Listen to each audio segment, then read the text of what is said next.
Hello everyone and welcome to the Let's Talk Wrestling podcast, reviews Lucha Underground. This week we're going to be talking about Season 2, Episode 15. Of course, the host of this show every single week is myself, and I go by the name of Turbo Tony, here for all of your viewing pleasure. And of course we're going to be talking about an episode headlined by one hell of a main event this week. But before we get into that, I want to give you guys some plugs in regards to our show if you'd like to interact with us any further as things go forward. And of course, if you want to interact with us, the main way to do so is our Facebook page, facebook.com/Let's Talk Wrestling Podcast. You can also send us any tweets to our Twitter handle, which is @TalkWrestlePod. You can also send us any audio questions or private emails to the email address of Let's Talk Wrestling Podcast @gmail.com. And of course, if you do like anything that you hear today here on this show, then of course you can subscribe to the channel for weekly wrestling podcast content. But without further ado, we have no time for procrastination. Let's get straight into this week's episode of Lucha Underground. So we started this week. Dario Cueto, he's fixing his office after the hectic, destruction that happened with Matanza and Mil Muertes. Remember, they crashed through the top of his office. So now he's taking the opportunity maybe to have a look around or fix the last few bits and pieces in there. Imagine it's not the first time he's had to do that here on this show. I mean, that office just get broken into more than Kim Kardashian's lady bits. But the fact is, that wasn't even in my notes. Katrina comes up and interrupts him. She demands a rematch for the Lucha Underground Championship for her client, Mil Muertes. However, Dario says that his key unlocks power far greater than whatever is in Katrina's ancient stone. The same stone, of course, that seems to power Mil Muertes and obviously now, as of this show, Sinestro de la Muerte. So he sets up a grave consequences match next week for the Lucha Underground Championship between Mil Muertes and Matanza. However, Dario Cueto's a sort of promoter that wants to one-up himself, He wants to... Grave Consequences last year, that was one hell of a match. That was actually one of our picks and nominations for Match of the Year last year. So he wants to do something a little bit above and beyond. So he comes up with a new idea. Instead of one coffin, there will be 4 coffins, and it will be called Graver Consequences. I quite like that because... as you said, Dario Cueto is one. He wants to one-up himself, right? And what a way to do that than adding 4 coffins instead of 1. Considering how creative they got with just 1 coffin last year, I've got no idea what they'll be able to pull off now they've got 4 there. And even with all that, even with that stipulation aside, we've had a small taster of what Mil Muertes versus Matanza can be. I'm ready for the whole goddamn play at this point. I loved that first interaction that they had. I'm ready for more. This is going to be good shit right here, so this is good stuff. In terms of in-ring, we had 4 matches this week. The first of which being Marty Damoff versus the Mac. We are told at the start of the show that all of the matches this week will be for an Aztec Medallion. So they'll be handing the last of those out, I believe. I'm pretty sure that would be the last of them. As Melissa Santos is doing her announcing, you've got Marty Damoff doing his Captain Creepoid stuff at his very best, flapping his arms while he's sweaty, looking at her like he doesn't even want to, have any sort of relations with the woman. Looks like he wants to do far more bizarre shit. So, fair enough. But you know that this match is going to be fun when you've got the Mac launching himself over the top rope within about 5 seconds of when the bell rings for the match starting off. And I've said it before, I'll kind of reiterate here. The Mac is one of the guys that I love to show to people that don't watch Lucha Underground. And the reason being is because the preconceptions of what you see when you look at him are completely not what he is. When you look at him, you think, well, he's not athletic, right? He doesn't look like he's in shape, doesn't look like he should be anywhere near a wrestling ring, considering you got a guy like Cage, right? He's just fucking ripped to the fucking 9th degree. The Mac is certainly not that guy, but then he goes out there and performs moves in that ring, doesn't get blown out. It's just awesome to watch. You see people very instantly impressed with that. So it's good stuff. It doesn't take long for Mac to take Marty out. Finishes him with a stunner. And then Aeroplane spins him into a stunner. So he gets 2 for the finish. Not a hugely memorable match, sure, but I thought it was a fine start. I thought it was okay. Not too shabby to get us a little bit started here on the show. Katrina is speaking to King Cuerno backstage. She tells him that Sinestro de la Muerte will be the one who ends up winning the gift of the gods. Cuerno tells her that if Mil is actually the one that ends up winning the Lucha Underground Championship, then Cuerno will end up mounting his head on his wall. He was going to take him as a trophy, which I appreciate Cuerno's confidence in his own abilities, but that I couldn't buy. It's a little bit like this guy struggled to beat Phoenix. You got Mil Muertos out there. This is a whole different kind of person you're dealing with, right? So, but still, fair play to him. Then it goes to a very interesting scene. As you can already tell, there's already a lot more scenes this week than there was last week. Last week was barely any. There was quite a few on this week's episode. It's Sexy Star, and she's speaking to Dario Cueto in his office. She doesn't seem particularly comfortable just sitting there. And Cueto pipes up, and this is a much different thing. This isn't him talking to Katrina or even speaking to other people. It's almost like he sees something in her, right? He's like, I know the look in your eyes. I've been there, right? I saw that same look in the eyes in a mirror many years ago when it came to his mother. And we know this history about Dario Cueto and Matanza when it comes to his brother. And all the while he's holding up the bull, right? Which obviously we know the history behind that, so quite apt he's holding that at the same time. He goes on to explain, my mum, she was an evil bitch. She was sick. She was twisted. He tells the story of saying, well, the only time that we were able to stop her was when we stood up to her. And we told her, no more. No more. This is not going to happen anytime. And he tells her, literally gets down to a level, very honest, very genuine, just says to her, look, this is never going to go away unless you stand up to Mariposa and you deal with what you are being harmed with, right? You have to go there and defeat your demons, which is what he did in his eyes with his own mother. And he says, I'm going to set you up in a match with her tonight. It's a no mass match, which is basically a no more match. You basically have to scream no more. It's an I quit match. And he says to her, look, if you win and she says no more, then carry on, keep going. You need to make a statement. You need to put her on the shelf. You need to get rid of this woman. Get rid of this demon inside of you, right?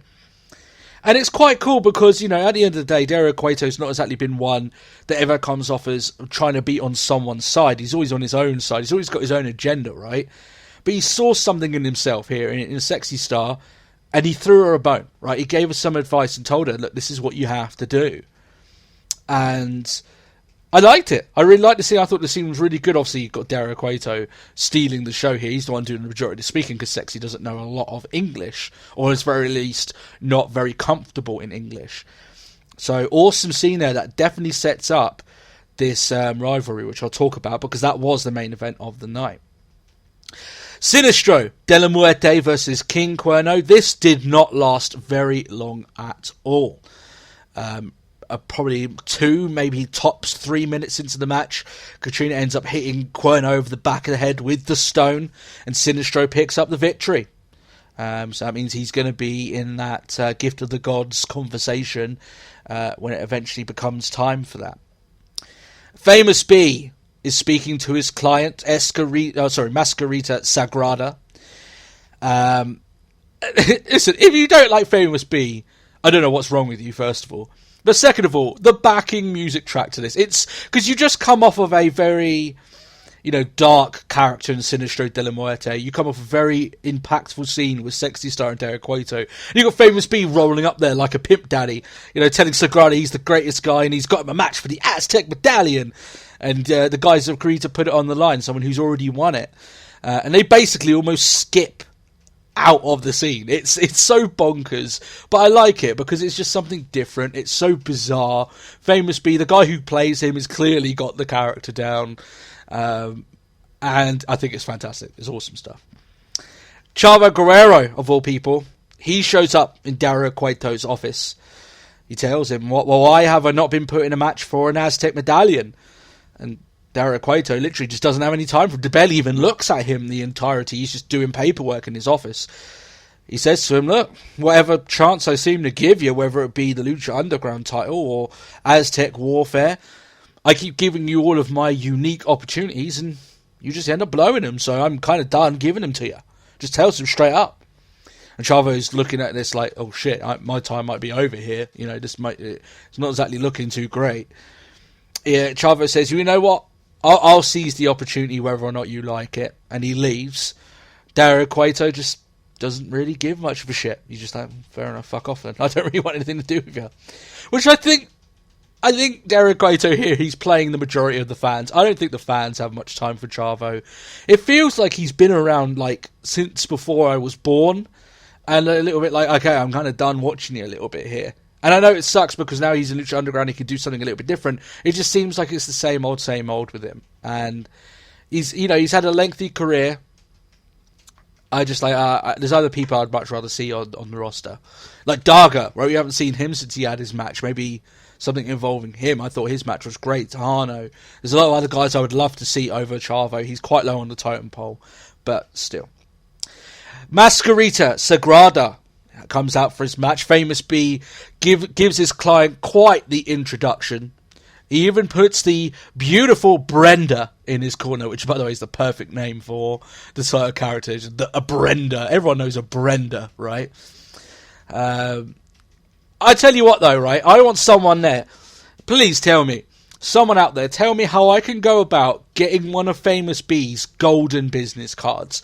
Because I need that shit on my desk right in front of me. Every time I do a Lucha review, I need that on my desk looking at me. So someone needs to hook me up with one of those golden business cards. Sagrada, however, doesn't seem too happy when he finds out what his opponent actually is. They call him Cage.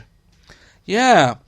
Sagrada ends up looking as if he's afraid that he's about to be eaten alive, and to be honest, he kind of basically does. I mean, the match gets finished in a matter of seconds. Cage just basically throws him, pins him, and it's done.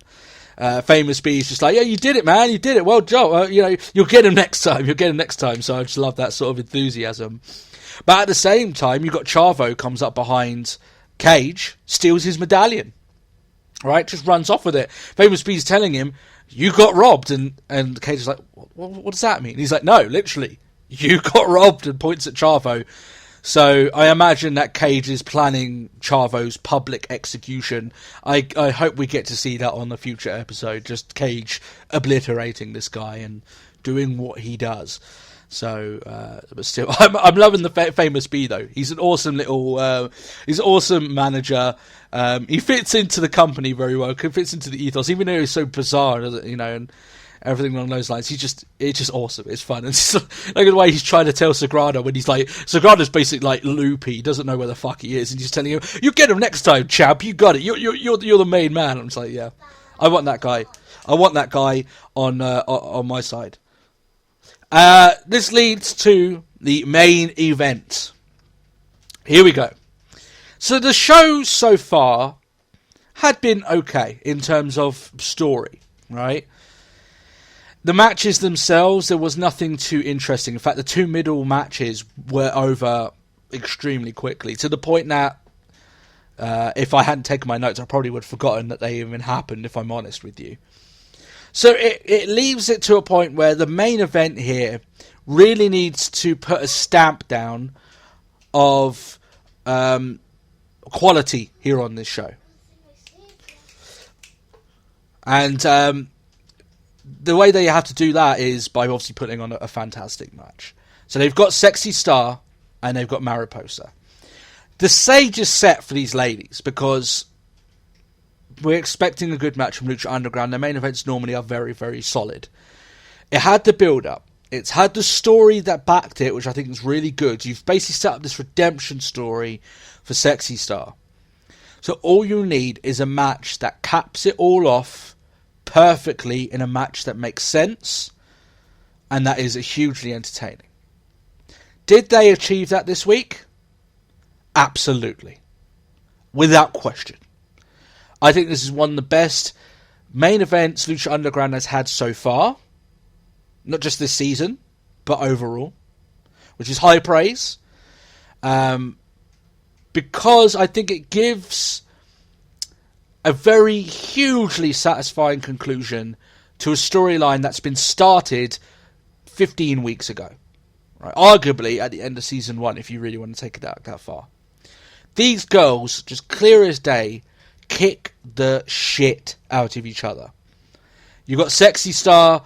There was even a point where Sexy Star placed a chair in between Mariposa's legs, hits that chair with another chair. I've never seen a vagina chair shot in my entire life. It was fucking awesome. It was amazing. Like I said, I'm kind of going over some of the big points here, but this is a very physical match. These girls are really taking it to each other. Some big spots here, big moves. Sexy Star gets her mask ripped up a little bit here. Always the mark of a blood feud in this company, which this is absolutely is, right? It's the biggest disrespect to rip that mask. They end up brawling all the way, not just up to like the top of Dario Cueto's office. They go up to the rafters, right? So you've got the fans who are looking legitimately scared of like what the hell is going on. They've got this visual here of Sexy Star barely holding on the rafters themselves, right? I mean, it's a long drop, scary drop. And the camera zooms in. You've got the ripped mask. Sexy Star at that point is busted wide open. She is bleeding, right? She's donning a crimson mask herself, in the words of JR, right? This wasn't even at the end of the match. It's like the middle of the match, and you're already thinking to yourself, "Fucking hell, these girls are going for it. They are not stopping." They eventually managed to get down from the rafters. No one does anything that stupid here on this show, and I wouldn't want them to drop off the rafters. That's basically suicide. Marty shows up, tries to help his sister, gets taken out by the Mac, takes out that creepy bastard, which is good. At this point in the match, they're both back down near the ring. They've taken a hell of a beating. They've been getting slammed into walls, announce tables, trash cans, whatever you could call it in a very hardcore match. This is exactly what happened. Sexy Star, towards the final blows of this match, is busted open so much. She's got blood on her arms, she's got blood on her stomach, on her legs. Like, it looks like she's literally been through a war, which is exactly what she had been through. The final blows felt like the final blows of like two epic forces colliding here, that they've got barely nothing left. And they're just throwing in their final blows, and whoever lands on each other will eventually pull it off. But that still wasn't the best moment of this match. So after all of that, after this hectic match, both these girls are exhausted, bloody, bruised. They could have ended it there, and it would have been awesome. They decided to go one further. Mariposa has a very bloodied Sexy Star in what looks like a kind of version of like a clover leaf, right? So she's got her up. The referee comes in, asks her no mas, and instead of going no, like they have been for the majority of the show, she literally, as she's got up, like almost like the Austin moment where she's gritting her teeth, the blood's down her face, everything, she just screams, "Fuck you, Mariposa. Fuck you," just over and over again. The entire building popped. It's one of the biggest pops I've heard in Lucha Underground today. The closest one most recently is when Dario Cueto came back in Aztec Warfare. But I think this actually overdid it. Because everyone was like, yes, come on, that was so badass. The F-bomb in this match, it was so perfectly placed. Fantastic. Marty gets involved again, but there's a stunner from Mac, finally gets him out of the way. Sexy Star lands the armbar, and that finishes the match. Mariposa finally screams no mas for the match to end. Sexy ends up winning a Aztec medallion, but I don't even think that was really on her what she really cared about. She vanquished her demons. It was the perfect ending to a very lengthy storyline. This is the redemption story done right, ladies and gentlemen. This is exactly how you do it. It was masterful. A fucking awesome main event. The payoff to the storyline, fantastic. And I felt like I wanted to applaud Lucha Underground after this match. Honestly, I thought it was that good. I have to give both these women super props. That's easily the best match I watched this week, without even a question. So, fantastic stuff there. I thought this show, as overall, give the overall review here for this show, I think it was highlighted by that main event.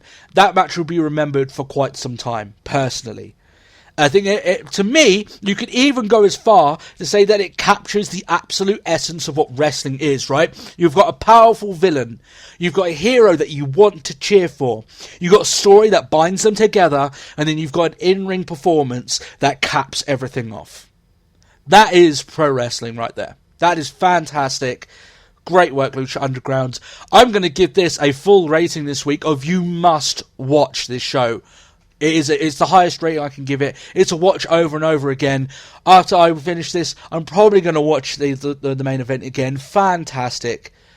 And I feel really happy being able to review shows that I feel this passionately about. That I'm like, yes, this is exactly a match I really want to watch. This is why I watch wrestling. Fantastic stuff. Both these women deserve all the praise that they get. What a performance. What a storyline. Congratulations to all around. Thank you very much, Lucha Underground, for me being able to watch that. Great stuff. Great stuff. That's my review this week. Big praise for this week. Mainly for Sexy Star and Mariposa. And I won't do my plugs. I did them at the start of the show. They're in the comments section. In the description below. Anyway, hope you have a great week. Sorry that this review came out a little bit later than usual. Been a long week. The pay-per-view WWE Payback came out, and we only be able to review it later on in the week, so that kind of pushed everything back, and just had a very busy time. Was going to do it last night. Went to see Captain America Civil War. Good movie, by the way. Give that high props as well. But for all of you guys, we'll catch you again tomorrow for the weekly episodic show, episode 124. Leave any questions in your comments below. Thank you very much for watching, and I'll see you all next time. Thanks a lot now, and bye-bye.